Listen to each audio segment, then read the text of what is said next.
A paz do Senhor, meus queridos irmãos, você que está conectado conosco neste momento, peço sobre você, sua casa, sua família, as mais ricas bênçãos de Deus.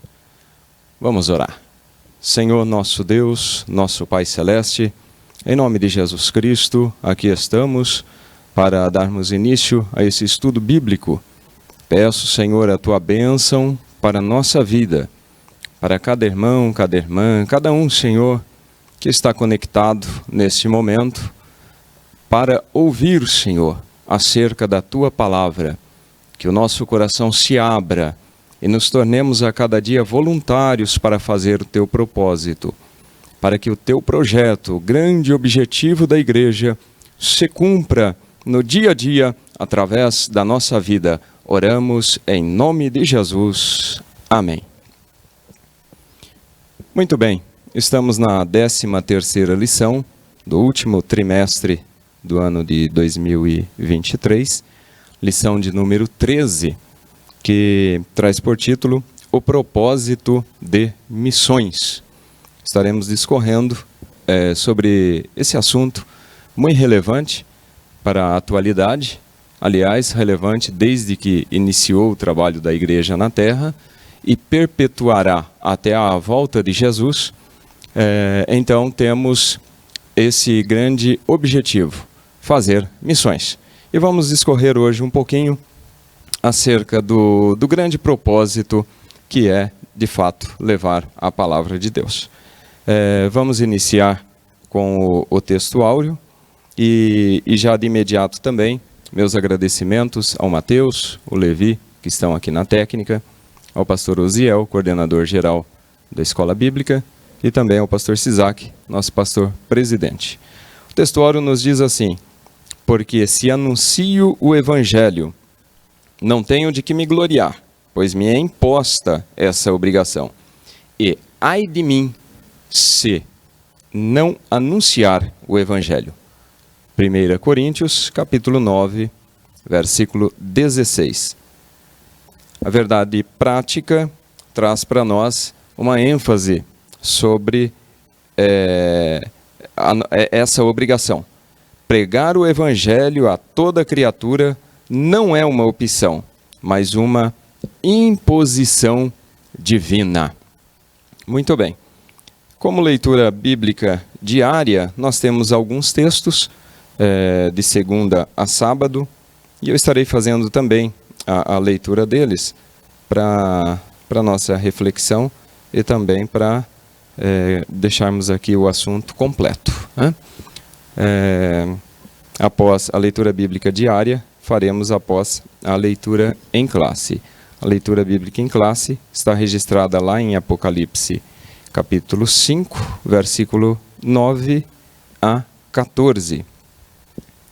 Nos diz assim, iniciando no versículo 9: E cantavam um novo cântico, dizendo: Digno és de tomar o livro e de abrir os seus selos, porque foste morto e com o teu sangue compraste para Deus homens de toda tribo e língua e povo e nação. O verso 10: E para o nosso Deus os fizeste reis e sacerdotes, e eles reinarão sobre a terra. 11: E olhei e ouvi a voz de muitos anjos ao redor do trono, e dos animais, e dos anciãos, e era o número deles milhões de milhões e milhares de milhares. O 12: Que com grande voz diziam: Digno é o Cordeiro que foi morto de receber o poder, e riquezas, e sabedoria, e força, e honra, e glória, e ações de graças. 13: E ouvi toda a criatura que está no céu e na terra, e debaixo da terra, e que está no mar, e a todas as coisas que neles há, dizer ao que está sentado sobre o trono e ao Cordeiro sejam dadas ações de graças, e honra, e glória, e poder para todos sempre. O 14, e os 4 animais diziam, Amém. E os 24 anciãos prostraram-se e adoraram ao que vive para todo o sempre. Amém. Até aqui a leitura bíblica em classe. Quando falamos em leitura diária, a revista ou a lição, né, nos remete a fazermos uma leitura de segunda a sábado, né, acerca do texto, né? E a leitura inicial fala sobre a ordenança de Jesus. Jesus deixa bem claro que não é um pedido, é uma ordem. Foi uma ordem que ele nos deu. Jesus não pediu para a gente fazer o trabalho. Jesus ordenou, né? Em Mateus 28, o verso 19 e o 20, fica bem claro. Ele diz para os discípulos, ide, portanto, ide, fazei discípulos de todas as nações. Então, ide e fazei discípulos de todas as nações, batizando-os em nome do Pai e do Filho e do Espírito Santo, e ensinando-os a guardar todas as coisas que eu vos tenho mandado. Olha a ordem. Eis que estou convosco todos os dias, ó a promessa, até a consumação dos séculos. Amém. Então Jesus dá esse imperativo aos discípulos e essa ordem perpetua, essa ordem continua. Essa ordem, ela tem um vínculo muito forte, né? Porque ela é espiritual. Ide, fazei, ensine, batize, eu tenho mandado, e aí vem a promessa, estou convosco todos os dias até a consumação dos séculos. Que maravilha!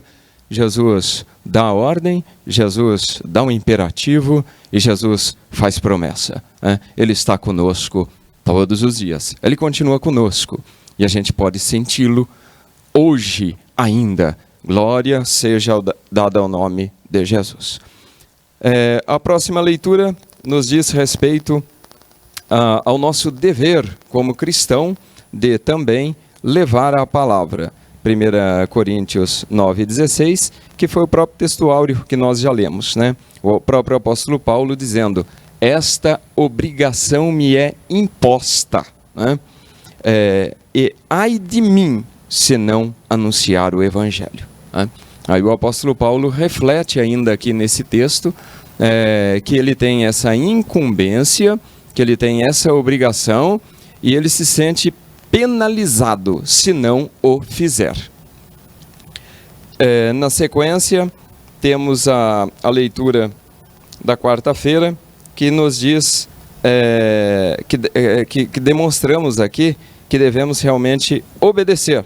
Qual é a nossa posição diante desta ordem? É a de obediência. Mateus 24:14 diz assim, e este evangelho do reino será pregado em todo o mundo, em testemunho a todas as nações, e então virá o fim. Mateus 24:14 deixa bem claro que devemos obedecer, porque depois desta obediência, cumprir-se-á outra etapa, virá o fim, né?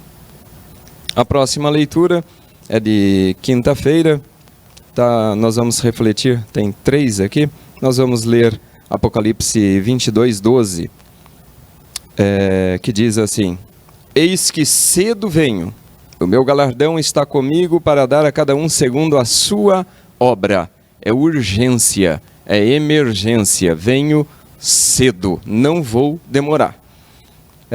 Ainda na sexta-feira, refletindo em Atos 20:24, mas de nada faço questão.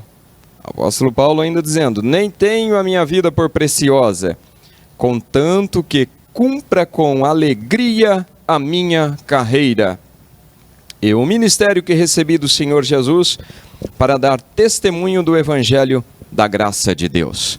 Evangelizar com alegria, com singeleza de coração, a forma que a igreja primitiva agia, né?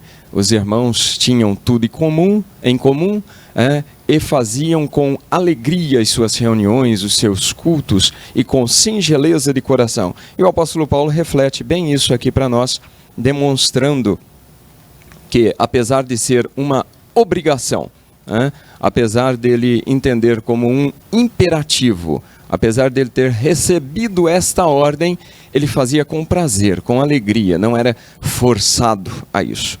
E a última leitura é a leitura do sábado. Vamos lê-la em Mateus 25, 19. E depois de muito tempo veio o senhor daqueles servos e acertou contas com eles. Naquela parábola de Jesus, acerca do patrão, do senhor, que sai viajar e distribui talentos para os seus empregados, para os seus servos, né? E aí Jesus toma referência dizendo que depois de muito tempo, vem o senhor daqueles servos, ou depois de um tempo, vem o senhor daqueles servos e acerta contas com eles. Jesus deixa claro que chegará o nosso acerto de contas também, né? Prestaremos contas diante de Deus. Finalizamos aqui as leituras diárias, adentramos então nos objetivos da nossa lição. Falando sobre então o propósito de missões, que é o tema de hoje, vamos aqui discorrer sobre quais os dois grandes objetivos da nossa lição de hoje. Vamos lá. Apontar o alvo da obra missionária, primeiro objetivo, e o segundo, conscientizar que cada cristão é responsável por essa missão. Então vamos falando no primeiro item do objetivo, apontar para o alvo da obra missionária. A palavra-chave desse estudo é propósito. O que é isso? Propósito. Olhando ali rapidamente no dicionário da língua portuguesa, entendemos já que é aquilo que se busca alcançar. Propósito é aquilo que se busca alcançar. Objetivo, finalidade, intuito, né? Então, propósito é esse. É isso, né? Propósito de missões, objetivo de missões, finalidade de missões, intuito de se fazer missões. É isso que nós vamos refletir um pouquinho, então, nesse estudo.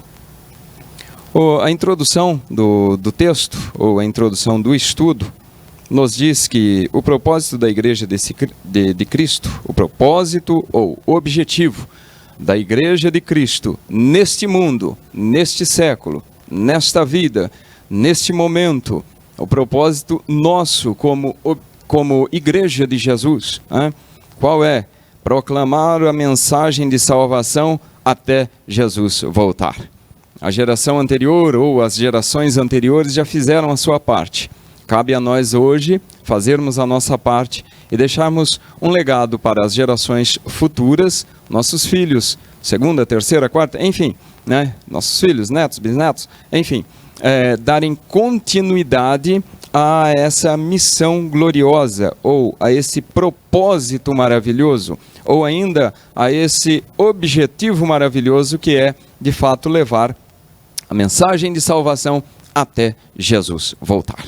Pode ser que Jesus volte ainda hoje, pode ser que demore mais algumas décadas ou até alguns séculos, não sabemos, mas sabemos que ele vai voltar e temos que levar este propósito, esse objetivo, com muito afinco, com muita responsabilidade, com muita seriedade e também com muita alegria no nosso coração. A Igreja de Jesus iniciou-se no dia de Pentecostes, em Jerusalém, e até hoje ela é conhecida por seu amor às almas perdidas. A Igreja de Jesus precisa ter este grande objetivo, ou tem esse grande objetivo, levar a mensagem de salvação, né, às almas perdidas, demonstrando assim o seu amor, né? Nós temos que fazer esse trabalho Nós temos que evangelizar, nós temos que levar Jesus, demonstrando o nosso grande amor para com aqueles que ainda não conhecem Jesus, aqueles que ainda não têm experiência com Jesus, aqueles que ainda não aprenderam com Jesus, que ele deixa bem claro: aprendei de mim, que sou manso e humilde de coração, e encontrareis descanso para a vossa alma. A alma aflita, a alma triste, a alma abatida, precisa de Jesus, precisa aprender de Jesus. E quando aprende de Jesus, aprende com Jesus, aprende acerca de Jesus, aí encontra descanso para a alma, encontra descanso para a vida, encontra alegria, e aí tem prazer de transmitir para outras pessoas também: Jesus é bom. Aí cumpre-se a palavra do salmista Davi, que diz: provai e vede que o Senhor é bom. Aleluia, glória ao nome do Senhor Jesus. Então a igreja tem, além deste amor às almas, a igreja tem algumas missões, E vamos dar destaque aqui para 3 missões da igreja. A igreja tem a missão de evangelizar, a igreja tem uma missão social e a igreja tem uma missão educativa.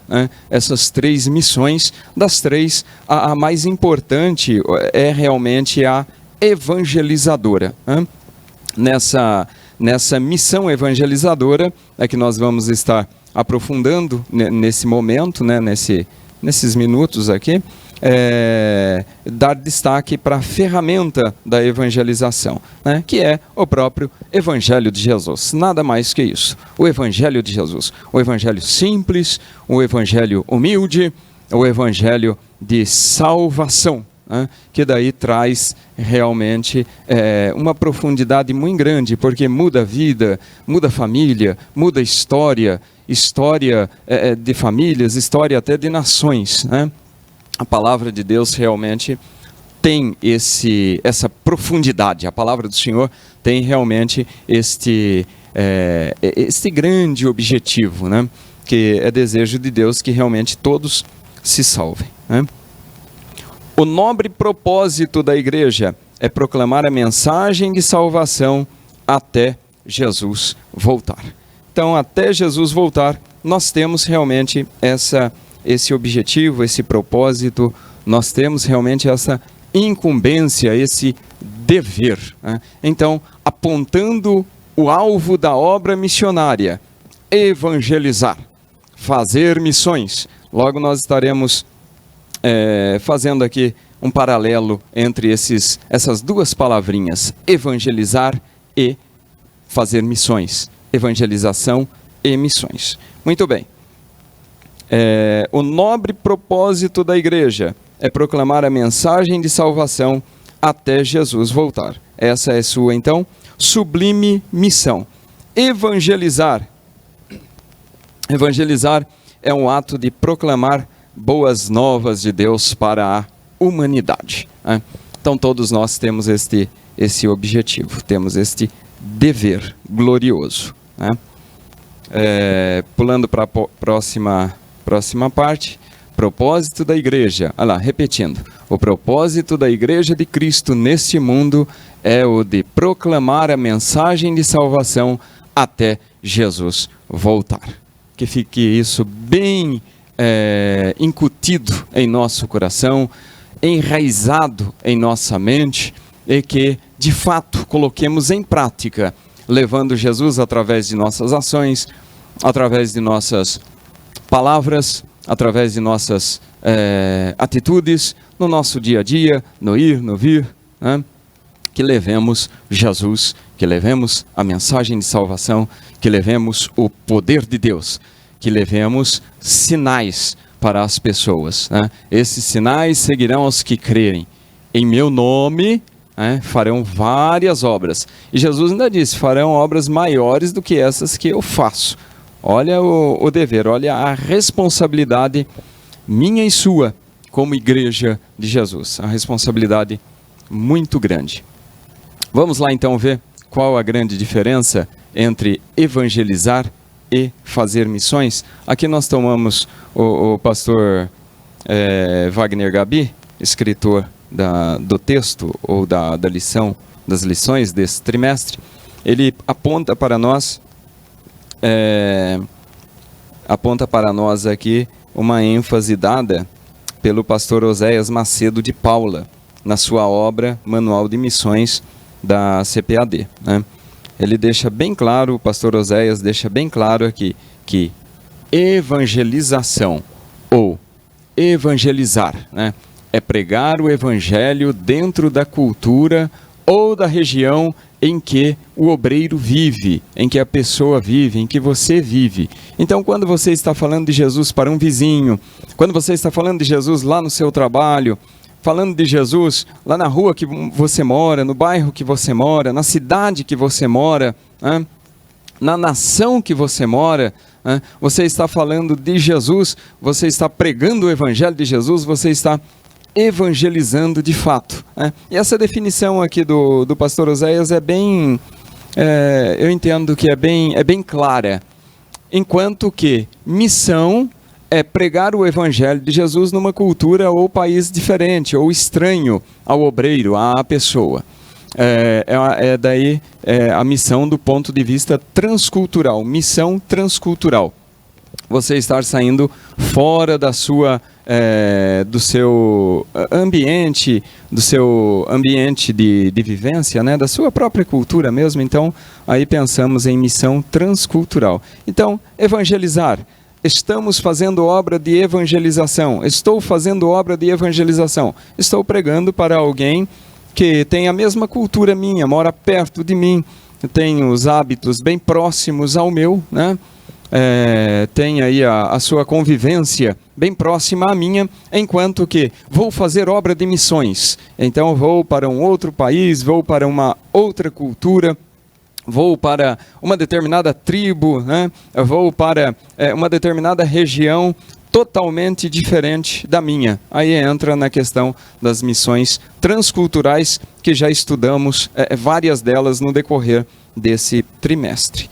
Muito bem, meus irmãos. Finalizamos aqui a parte introdutória do nosso estudo e vamos lá para o tópico 1, que traz o assunto o alvo da obra missionária. Qual é o alvo da obra missionária? O primeiro tópico fala sobre o fundamento da realidade salvífica, né? Em Apocalipse capítulo 5, nós temos retratado de forma bem clara o objetivo ou o propósito de Deus em redimir toda a humanidade, né? Aí está o fundamento da realidade de salvação. É este o fundamento. Qual é o fundamento?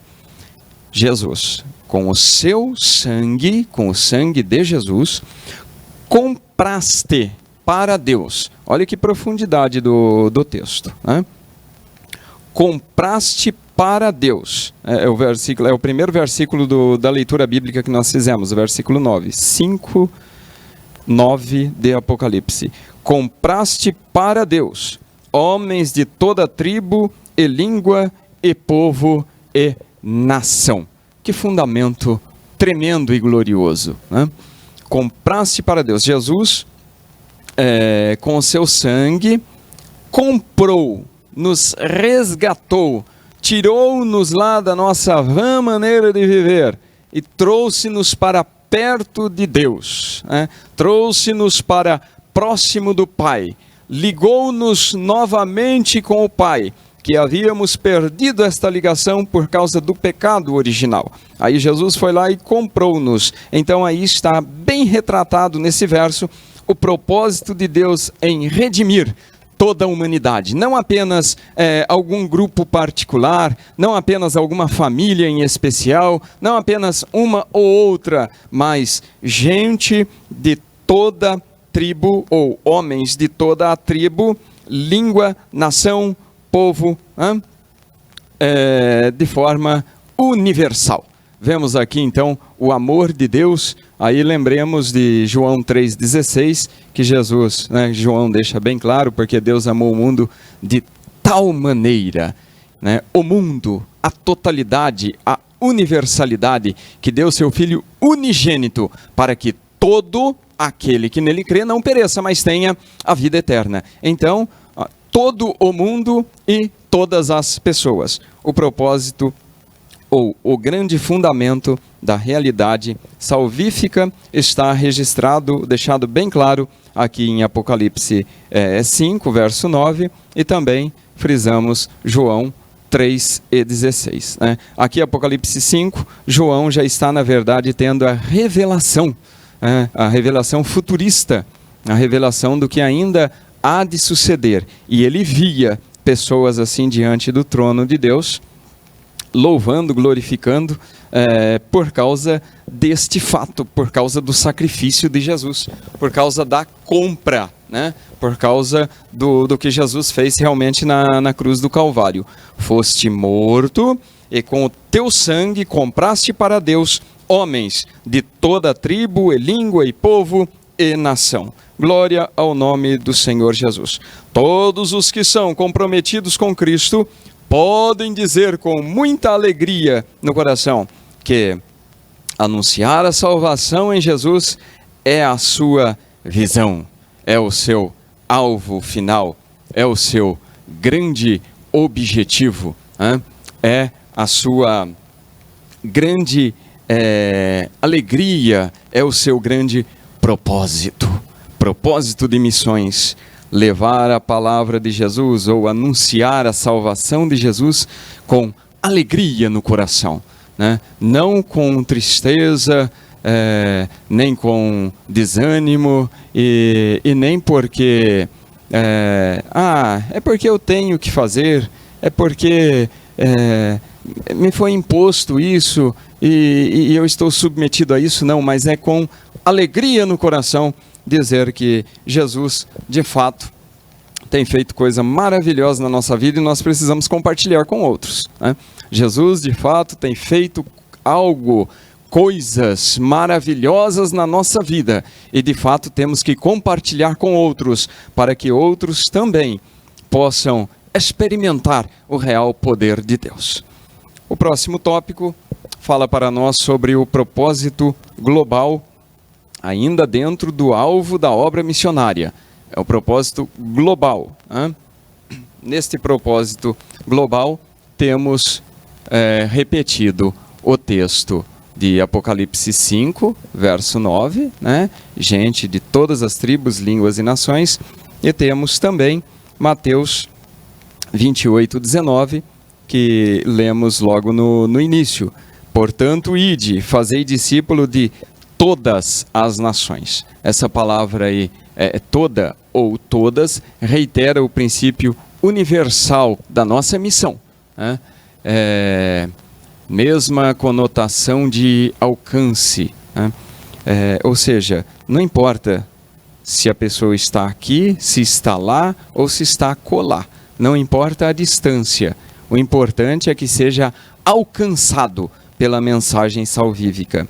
Então, repetindo, disse Jesus: portanto, ide, fazei discípulos de todas as nações, batizando-os em nome do Pai, e do Filho, e do Espírito Santo. Então, essa palavra todas as nações, todas as tribos, todas as línguas, todos os povos, todas as nações, todas as pessoas, né? Traz-nos uma noção de universalidade ou totalidade, onde o evangelho deve realmente chegar, né? Alcançar. E temos essa responsabilidade como parte integrante deste projeto de Deus. A responsabilidade é particular, é minha e é sua. E se nós não fizermos, não será feito. Mas se eu fizer, você fizer, nós fizermos a nossa parte, com certeza a obra de Deus será realizada, a obra missionária será feita. E o propósito de Deus, que é levar a mensagem salvífica para todas as pessoas, será realmente alcançado, né? Alguns fazem essa obra, esse trabalho, né? Até por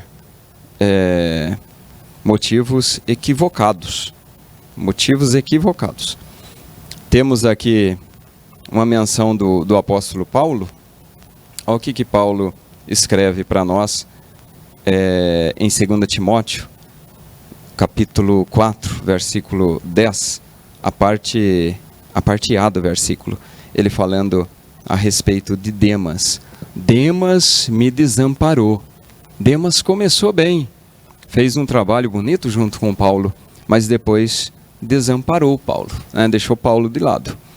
Paulo escrevendo também aos Filipenses, no capítulo 1, verso 15, ele diz assim: verdade é que também alguns pregam a Cristo por inveja e porfia, mas outros pregam de boa mente. Então, né, tem propósitos ou tem motivos equivocados na pregação. Alguns não tomam com alegria, não tomam essa parte neste trabalho, nesta obra, com singeleza de coração, com vontade, querendo de fato levar a Cristo, querendo de fato que Cristo apareça, que Deus apareça, mas alguns fazem como Demas, desampara, inicia e para, né? Outros fazem que nem Paulo menciona aqui aos irmãos, fazem por inveja, por porfia, mas graças a Deus que tem ainda aqueles que fazem de boa mente, conforme esse texto escrito pelo próprio apóstolo Paulo. Tem aqueles que fazem de boa mente. O missiólogo americano Roger Greenaway disse assim, que algumas pessoas fazem a obra de Deus para serem admiradas, para serem louvadas por outros. Ele diz ainda que outras fazem a obra de Deus como por autorrealização. Eu quero me sentir realizado. Outros ainda fazem a obra de Deus como uma busca por aventura. Outros ainda por uma ambição de expandir a influência de uma determinada igreja. Outros ainda querem fugir de alguma situação desagradável no seu ambiente ali onde mora, na família, na sociedade. Outros ainda querem ter uma esperança de sucesso profissional fazendo a obra de Deus, fazendo missões. Outros ainda situam-se para que a sua culpa e a sua ansiedade para que tenham paz com Deus, né? Pega ali a sua culpa e a sua ansiedade para fazer a obra, para dizer assim, agora eu estou em paz com Deus, né? E na verdade não pode ser desta forma, a obra de Deus não deve ser desta forma. A obra de Deus tem um real propósito, um real objetivo, é o de adorar a Deus, é o de obedecer a Deus, exercitando amor e gratidão. É o de levar a salvação aos perdidos através de todos os meios possíveis, né? E é realmente o de expandir o reino de Deus por este mundo. Expandir. Nós temos uma tarefa urgentíssima, e nossa tarefa urgentíssima é alcançar todos os perdidos, todos aqueles que não têm salvação, todos aqueles que não têm essa alegria no coração, todos aqueles que não têm paz com Deus. Você que está me ouvindo neste momento, se você está nessa condição, eu levo para você o amor de Deus, o amor de Jesus, a presença do Espírito Santo, coisa que não tem riqueza deste mundo que pague, não tem recursos naturais deste mundo que abarque, não tem possibilidades humanas que faça você viver bem, mas o Espírito Santo faz, Ele pode, Ele mora aqui e eu posso compartilhar com você de uma forma bem singela, bem amorosa, dizendo que Jesus te ama, por isso Ele deu a sua vida na cruz do Calvário, por você, por mim, por nós, para nos resgatar e para nos dar paz, para que em mim, disse Jesus, tenhais paz. Glória ao nome do Senhor Jesus. Então, como síntese desse primeiro tópico, mencionamos aqui que o alvo da obra missionária é apresentar o plano de salvação a todo pecador, a todos, indistintamente. Não importa o seu pensamento, não importa a sua idade, não importa a sua condição social, não importa o meio em que você vive. O que importa é que Jesus morreu por você. O que importa é que Jesus deu a vida dele por você. O que importa é que Jesus pagou o preço por você e por mim também. Pagou o preço por nós e nos comprou para Deus, para nos fazer reis e sacerdotes. Apocalipse 5:10 diz assim: e para o nosso Deus os fizeste, quem? Os homens, comprados, reis e sacerdotes, e eles reinarão sobre a terra. Olha que promessa gloriosa, olha que assunto glorioso. Se adentrarmos aqui, vamos longe discorrendo nele. Jesus nos comprou e nos fez reis e sacerdotes para Deus, né? Está registrado aqui em Apocalipse 5, e também nós vemos lá na primeira epístola de Pedro, também Pedro deixa bem claro esse assunto desta compra maravilhosa de que Jesus fez, comprando eu, comprando você, para nos fazer como reis e sacerdotes para Deus, não é? Muito bem. Vamos então para o próximo tópico, o tópico 2. Pregar o Evangelho é responsabilidade de todo cristão.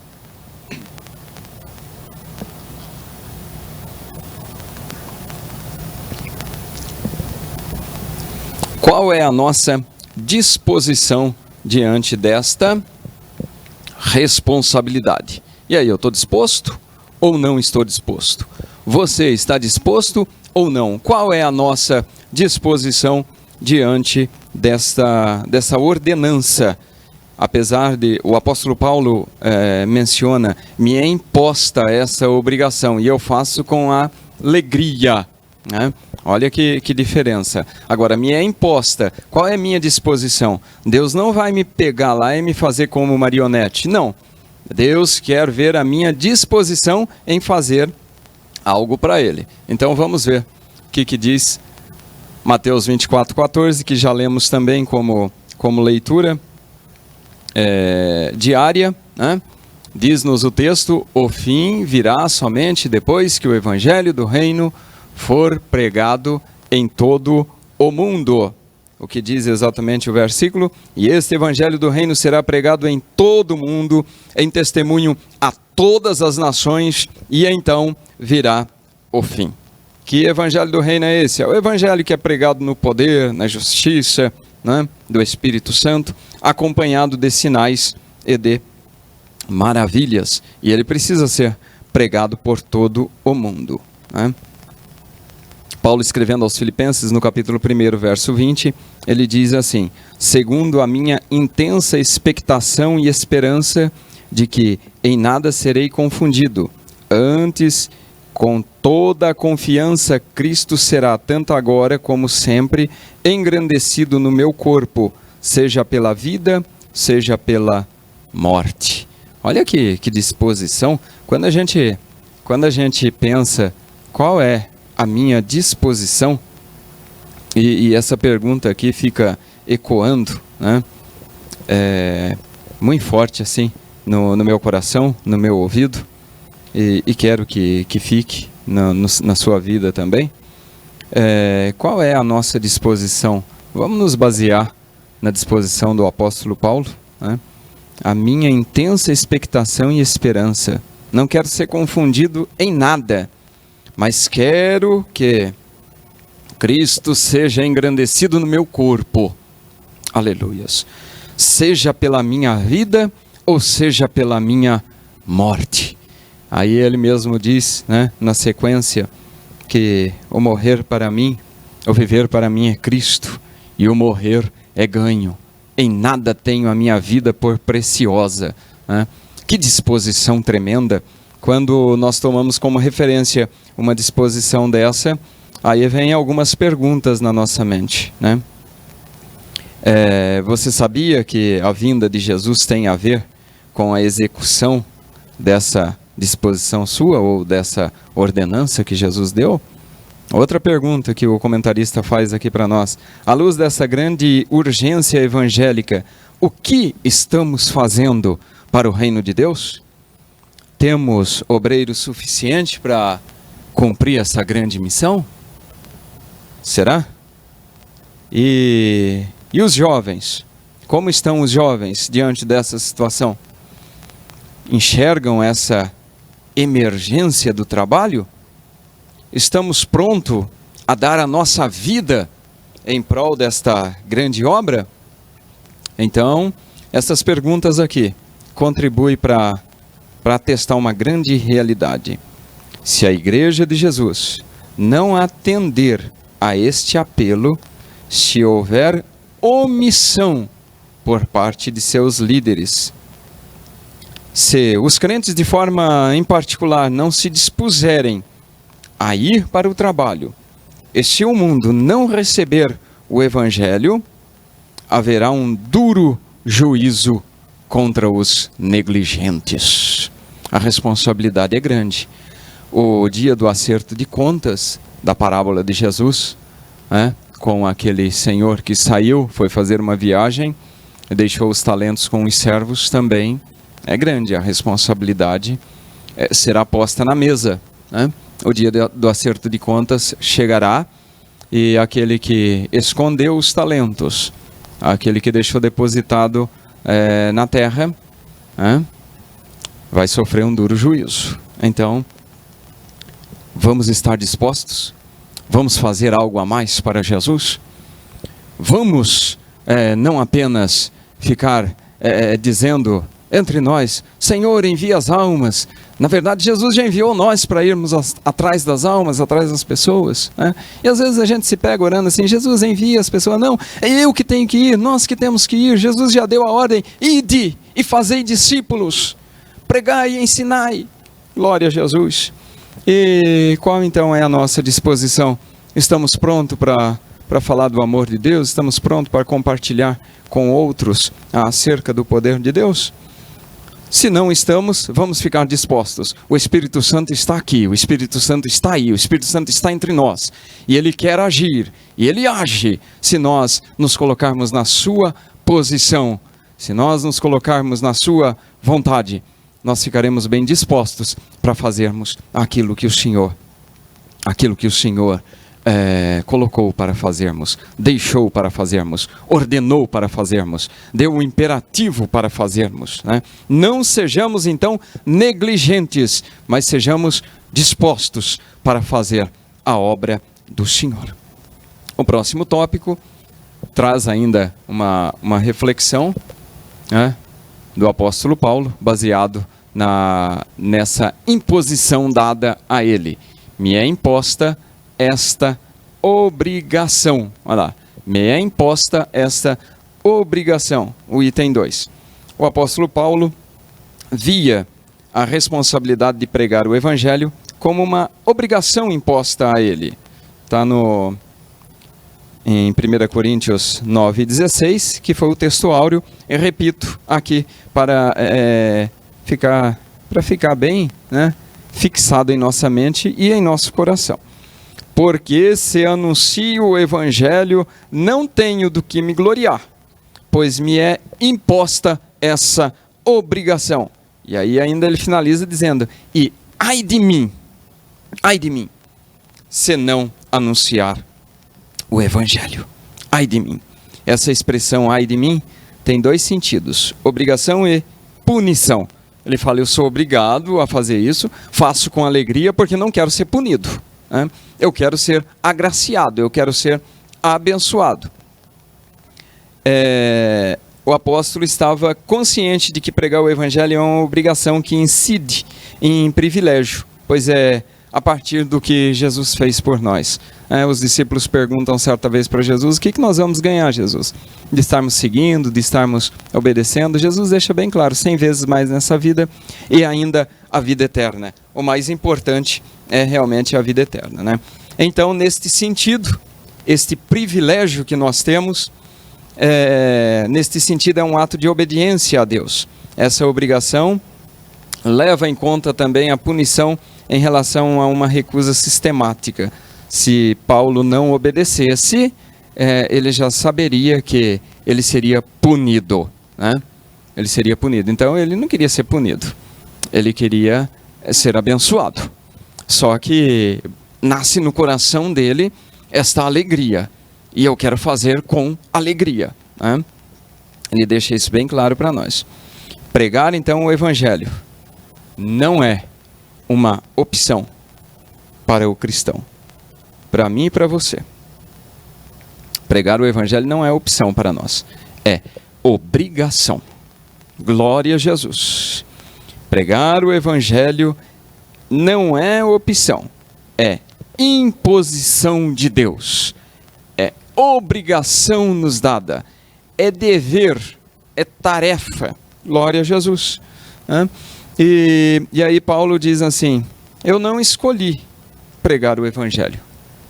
Paulo não escolheu, mas ele obedeceu o chamado de Deus lá no caminho de Damasco. O livro de Atos deixa isso bem claro para nós, no capítulo 9, versículo 6. Aí eu selecionei aqui 3 versículos, o 6, o 15 e o 16.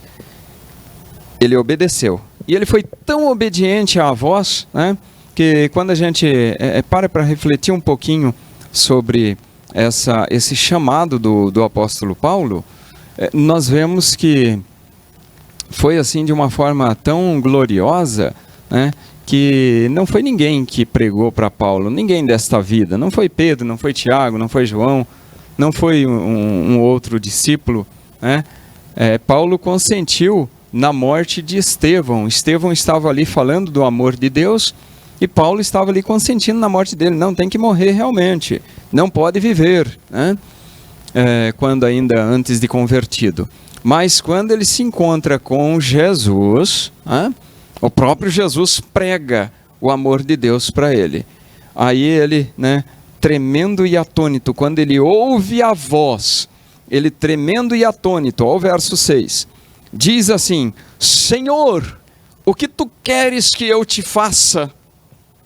Então o Senhor respondeu para ele, Jesus ressuscitado, que apareceu naquele caminho para ele, no caminho de Damasco. Ele com cartas, ele com documentos para ir lá aprisionar os irmãos em Damasco, matar os irmãos, fazer atrocidades. Jesus responde para ele: levanta-te, entra na cidade. Você não queria ir para a cidade? Então você vai entrar na cidade. E lá te será dito o que te convém fazer. Glória a Jesus. Aí Jesus, ele obedece. Olha a obediência. Ele obedece. Ele entra na cidade. Ele vai para a casa que Deus determina que ele vá. E aí Deus vai lá e incomoda outro discípulo. Agora um discípulo, um homem de Deus. Jesus vai lá e mostra uma visão para Ananias e disse assim: Ananias, vai, obedeça, Ananias, porque este homem para mim é um vaso escolhido, aleluia, para levar o meu nome diante dos gentios e dos reis e dos filhos de Israel.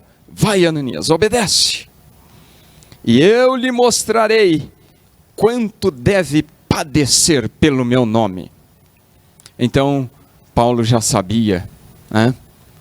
Saulo aqui, era chamado ainda de Saulo neste momento, ele já sabia que o chamado dele não era simples. Me é imposta essa obrigação e eu devo obedecer, porque eu sei que eu terei privilégios na obediência. E ele começou a obedecer desde aquele momento que ele ouve a voz. Glória a Jesus. Ele começa a obedecer desde aquele momento, ele tremendo e atônito diz: Senhor, o que eu preciso fazer? Eu quero ser obediente. E foi obediente até o fim, até o dia que disse: combati o bom combate, acabei a carreira e guardei a fé. Que exemplo para nós seguirmos. Que exemplo tão glorioso desse homem. Tomando como referência, podemos também viver de forma a agradar ao Senhor. Então, como síntese, para finalizar o segundo tópico, pregar o Evangelho é obrigação de cada crente. Vamos tomar como referência o apóstolo Paulo e vamos levar com afinco essa responsabilidade, essa obrigação, e vamos transmitir Jesus para aquele que, conforme já disse lá no início, ainda não tem experiência com Jesus. É bom demais. É bom demais ter experiência com Deus. Eu falo como alguém que pode testemunhar disso, não de outra pessoa, mas de mim mesmo. É bom demais ter experiência com Deus. E para concluirmos o estudo deste dia, desta lição, né, vamos refletir aqui sobre o que nos traz a própria revista. Evangelizar não é uma opção. Não é. É uma imposição. É uma obrigação. E uma imposição ainda divina, de Deus. Como resultado de que o Senhor Jesus, do que o Senhor Jesus fez em nossa vida, através do Espírito Santo. Não podemos desviar deste propósito divino. Pregar o Evangelho de salvação. É uma imposição divina. E ainda diz-nos, para finalizar, diz-nos a conclusão. Preguemos então a boa notícia para todo pecador. E em qualquer lugar em que ele se encontrar. Todo lugar que tiver uma pessoa. Esse é o mais nobre e sublime propósito da Igreja de Cristo aqui na Terra. Imposição divina como resultado do que Jesus fez por nós. Pregar o Evangelho para o pecador, independente do lugar, independente da situação, independente de quem seja a pessoa que está ouvindo, é o mais nobre e sublime propósito da Igreja de Jesus. Peço a Deus, peço ao Espírito Santo, que Ele nos use como igreja evangelizadora, como igreja que leva a palavra, conforme disse Paulo a Timóteo, em tempo e fora de tempo, a todo tempo. Prega a palavra, Timóteo. Então a incumbência, o propósito, o objetivo da igreja também deve ser esse mesmo: levar o Evangelho de Jesus em todo tempo, para todas as pessoas, para todas as tribos, línguas, povos e nações, para que o sacrifício de Jesus alcance a todos e haja arrependimento, e haja comprometimento, e haja rendição, porque Jesus comprou gente de todo lugar, de toda época, por toda a terra. Por isso ele deixa bem claro: vá até os confins da terra, e de pregai o Evangelho e fazei discípulo por toda a terra. Que Deus nos abençoe em Cristo e que Deus nos use a cada dia nesta obra. Seja disposto, seja disposta.